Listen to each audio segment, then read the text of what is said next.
Bismillah ar-Rahman ar-Rahim wa sallallahu ala Sayyidina Muhammadin wa ala alihi wa sahbihi ajma'een. We are continuing the accounts of those who met Sayyidina Shaykh Ahmad Tijani radiallahu anhu during his lifetime. Today we are going over Sidi Muhammad bin Abu Nasr al-Alawi radiallahu anhu. Sidi Muhammad bin Abu Nasr al-Alawi radiallahu anhu is one of the elite of the companions of Sayyidina Shaykh Ahmad Tijani radiallahu anhu. He is also among those who was one of the inheritors of the secrets of Sayyidina Shaykh Ahmad Tijani radiallahu anhu. Sayyidina Muhammad bin Abu Nasr al-Alawi radiallahu anhu is also a Sharif from the lineage of the Prophet of Islam through Sayyidina Hassan radiallahu anhu. And he is well known for his openings, also very famous for his secrets, and also very famous for his unveilings. He was known to be among those who always was by the side of Sayyidina Shaykh Ahmad Tijani radiallahu anhu, to the extent that it's reported regarding him that he stayed 16 years with Sayyidina Shaykh Ahmad Tijani, and he made every salat, every obligatory salat during those 16 years, he prayed them behind Sayyidina Shaykh Ahmad Tijani radiallahu anhu for 16 years. He is among those who was promised the opening, the grand spiritual opening from the Prophet ﷺ, one of the 10 companions, who was one of the 10 companions of Shaykh Ahmad Tijani, who was promised to receive the grand opening, promised by the Prophet ﷺ to have the grand opening, radiallahu anhu. And he gives an account of how he first met Shaykh Ahmad Tijani radiallahu anhu, and how he said it was because of his stomach, because Shaykh Ahmad Tijani was known to feed the poor. He was known to be very generous in the wealth that he gave out. So Sidi Mawlay Muhammad bin Abu Nasr al-Alawi, he said he first came to Shaykh Ahmad Tijani's house due to him just wanting to eat. And while he was there eating, Shaykh Ahmad Tijani kept giving him food, to the point where he kept giving him food even when he was full, even when he was satisfied. And little did he know that the food that he was giving him was symbolic on how he would give him much for his secrets, for his attainments, and walaya. And from this generosity of Shaykh Ahmad Tijani, Mawlay bin Abu Nasr al-Alawi, his attachment, his love for Shaykh Ahmad Tijani started to become very, very strong, to the point where this love of Shaykh Ahmad Tijani transferred to him having very high spiritual states. And these spiritual states that he used to have was something that was reported by many of those who were even around Shaykh Ahmad Tijani. And even people who had the spiritual opening attested to the grand opening of Muhammad bin Abu Nasr. And he was known as a Malamati. Malamati meaning, just from looking at him, just from his usual, he was a normal, usual person. He didn't stand out in any way from how he looked. But he was known to have the highest spiritual states in his inner reality. One day he gives an account, and his story has many accounts for things that happened to him. One day he said that he saw Sayyidina Shaykh Ahmad Tijani standing in the busiest intersection in Fez. He saw Shaykh Ahmad Tijani with turban off and with his head uncovered, standing in the middle of the intersection of the busiest intersection in Fez. And when he saw Shaykh Ahmad Tijani in that state, he went up to him and asked him why is he standing here like that in front of this crowded intersection, just standing here, like not looking like you're going going anywhere, but just standing here. Shaykh Ahmad Tijani said he heard a voice from the divine presence telling him to go out among his servants, for if they see you, they have seen Ar-Rahman.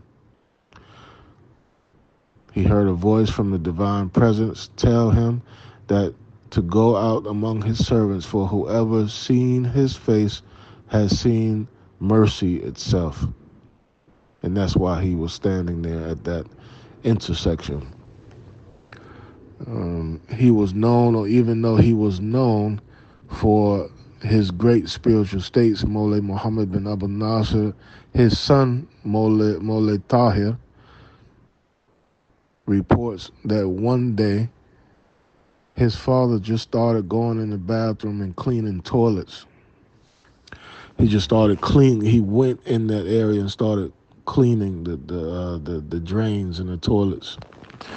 And he said, "Oh, Father, what are you doing? Why are you going in there cleaning like toilets?" Just all of a sudden. And his father answered him, "My son, my nafs nearly destroyed me when it started insinuating and whispering to me, you are a sharif, mashallah, you are a sharif, you are from one of the most famous, wealthy, famous households with the most highest lineage in Morocco. In addition to that, you met the hidden pole, the Qutb al-Maktoum, you're a student of his, Shaykh Ahmad Tijani, and you're like this and you're like that." And then he said when his nafs started speaking to him like that, he went into that state of humbleness, trying to make himself lowly by going and cleaning these toilets. One day, Shaykh Ahmad Tijani in the Zawiya told his other companions that he was leaving to go somewhere in a certain part of the city in Fez, and whoever followed, and he told them to all stay there, no one to follow me. Anyone who comes here looking for me, tell them don't come following me. Anyone who comes following me, he's going to hellfire. Anyone who follows me is going to hellfire. Whoever goes and follows me to the area that I'm going to go by myself, whoever follows me to this place, go to hellfire. One day, Sayyid Muhammad bin Abu Nasr al-Alawi came to the Zawiya looking for Shaykh Ahmad Tijani because he always loved to be in his company. Always he wanted to be in his eyesight. And he went there asking where Shaykh Ahmad Tijani was. And he couldn't find him. And the people that told him, he went to this area, Sibu Oid. And he warned that nobody should follow him. And they told him what Shaykh Ahmad Tijani said. And he said nobody to follow him. If anybody who follows him is going to hellfire. Sayyid Muhammad bin Abu Nasr, he went anyway. And he went to that particular part of the Malak Oid, and he saw Shaykh Ahmad Tijani there. Shaykh Ahmad Tijani said, "Didn't nobody warn you what I said? That I forbidden anybody to come with me? Anybody who followed me to this area is going to hellfire?" And Mawlid Muhammad bin Abu Nasr said, "Yeah, they told me, but I desired to meet you so much I came anyway." because I don't follow you for paradise or for hellfire. He told Shaykh Ahmad Tijani that. And when Shaykh Ahmad Tijani saw how serious he was, that he wanted to always be in his company, and he saw how Shaykh Ahmad Tijani was kind of pleased with him and his sincerity and wanting to always be around him, Mullah Muhammad saw that as a good opportunity to ask Shaykh Ahmad Tijani about the greatest name of Allah, the Ism al-Azam. And when Shaykh Ahmad Tijani kind of looked displeased that Muhammad bin Abu Nasr was asking him about the Ism al-Azam, he felt ashamed. And at that point, Shaykh Ahmad Tijani, on his horse, saw Mullah Muhammad saw wherever Shaykh Ahmad Tijani's horse footprint was. He saw coins of gold, like a golden imprint, and he picked up the dirt from the horse wherever Shaykh Ahmad Tijani's horse was walking, and saw gold under the footprints, and he picked it up, and he saw the dirt looking like gold. And he picked it up and examined it to see if it was real. And then when he saw it was gold, he threw it down. And he thought to himself, Shaykh Ahmad Tijani, he's testing me about the reason why I want this greatest name of Allah. Do you want it for the dunya, or do you want it to praise Allah as it should be? And at that moment, when Shaykh Ahmad Tijani saw that he passed the test of not wanting the greatest name of Allah for the sake of dunya and for gold, Shaykh Ahmad Tijani taught him this greatest name of Allah, and he gave him the Ism al-Azam. It is also reported that one day Muhammad bin Abu Nasr, it's known that his parents did not accept, like his family, even though he was a student of Shaykh Ahmad Tijani, he already came from a certain family that was a high walayat and Sharif family. They didn't like the idea of him being a student of Shaykh Ahmad Tijani. And during this time, Mullah Muhammad, he came to Shaykh Ahmad Tijani. Something happened to him one day in Fez where he owed someone some money. And the date that he said he was going to pay them back, he didn't have the money. So the creditors, the people who let him borrow the money, were being very aggressive with him and demanding him to pay his debts. And it's not like today, if someone owed money, then you have bill collectors and you have a credit score. If someone owes money and they're not able to pay it, they will serve a jail sentence. So he came to Shaykh Ahmad Tijani expressing to him that he owes money, and he owes a lot of money. And his creditors, the one who lent him the money, they weren't giving up. They weren't letting up off of him. And Shaykh Ahmad Tijani asked him how much money he owed, and he said it was about 165 dirhams, which was pieces of gold. So Shaykh Ahmad Tijani gave him a certain zikr to do, and he told him the number of times that he should do it. And he said, without doubt, the khadim, the server of this name, will come and give you what you need, but don't ever do it again. And Shaykh Ahmad Tijani ordered Muhammad bin Abu Nasr to take this particular zikr and to recite it while having the pot where the money was going to be in front of him to cover it. And while Muhammad bin Abu Nasr started doing the zikr, he started getting real thirsty, like his throat's like someone who was in the hot weather and started becoming very, very thirsty, and his body started becoming very hot with intense thirst. But he kept doing this zikr to the point where he was almost overwhelmed by the heat.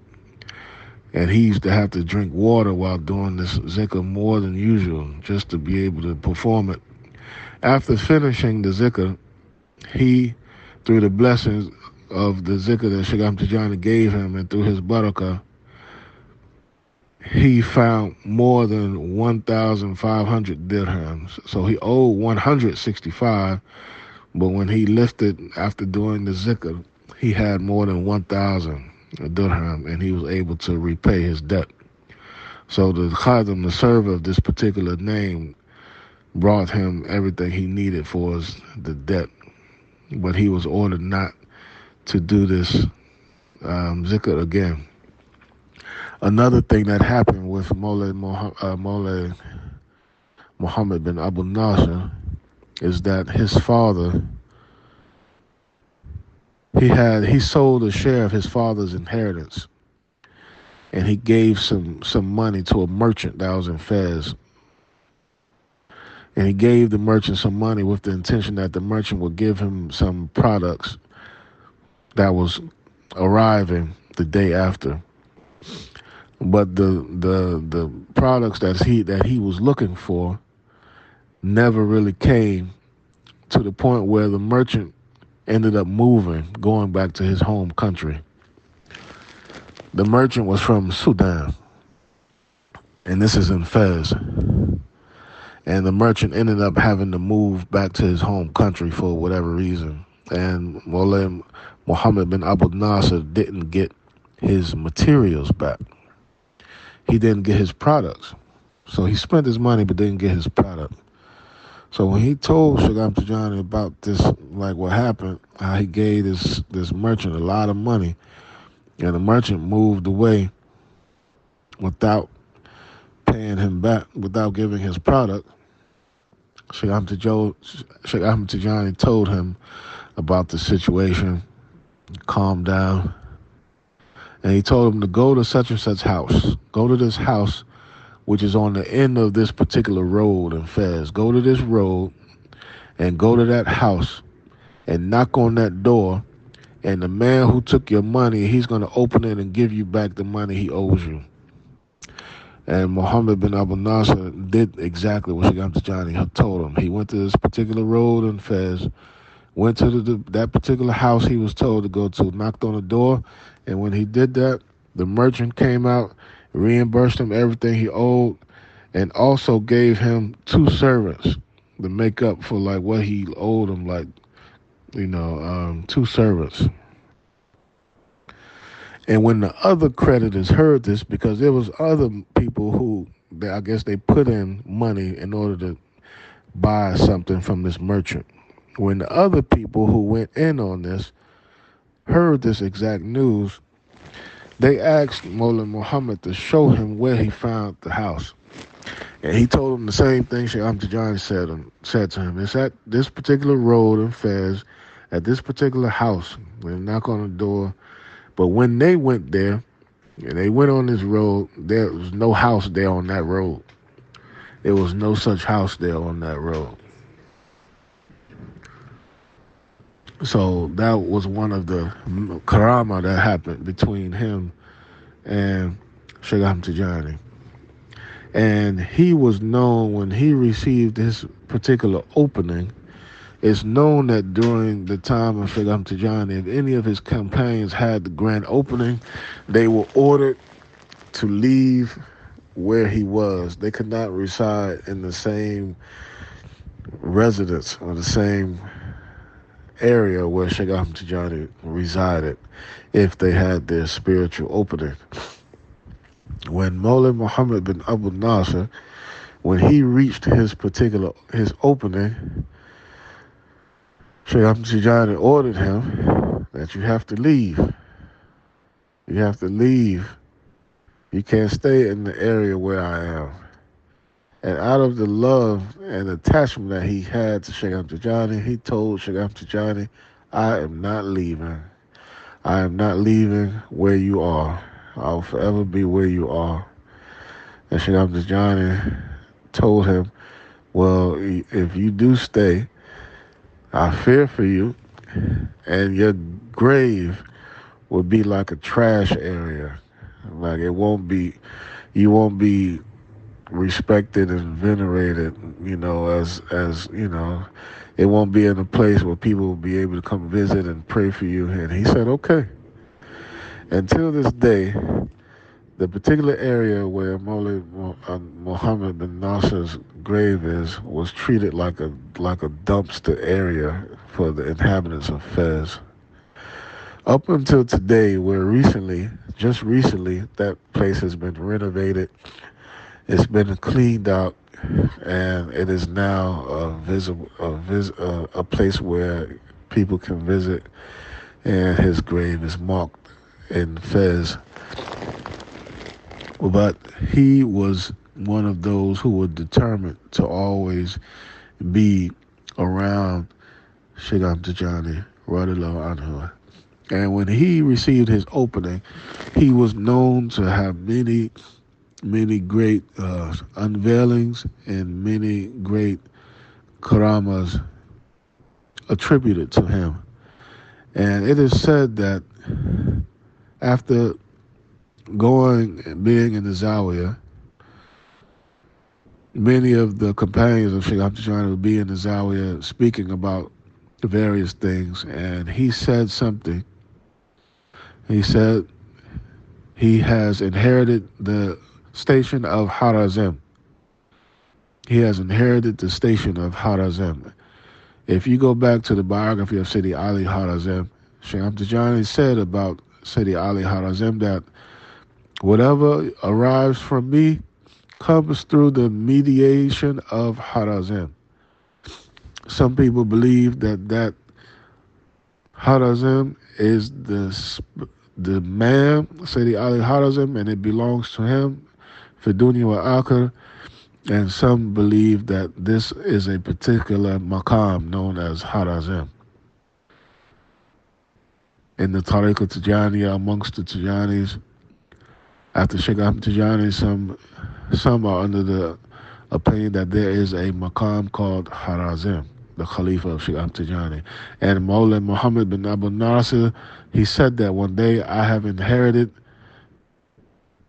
Harazim. And he also once made a statement that Sidi Ali Tamasini has left, and he has left me in the valley by myself. Some people, they took that to believe that after Sidi Haj Ali Tamasini, the Qutbaniya was inherited by Sidi Muhammad bin Abu Nasr. And he was known to have many great spiritual states, as we said before, to the point where he stopped talking. He only used, if you spoke to him, his answers will only be ayahs of Quran. It is said for the ending days of his life, the only speech that he spoke was ayahs from Quran. To the point where I don't have the verse right here in Arabic, but someone asked him about the rules of the Tariqah and why is it that a Tijani cannot visit a non-Tijani wali? Why is that? And he gave the verse of Quran saying, Allah said, two slaves belonging, there are two servants. One servant belongs to two masters and one belongs to one master. Is the one that belongs to two masters better than the one who belongs to only one? And that ayat is what he answered with, saying that the most complete servant is the one that belongs to one master. Not someone in his heart he has two masters.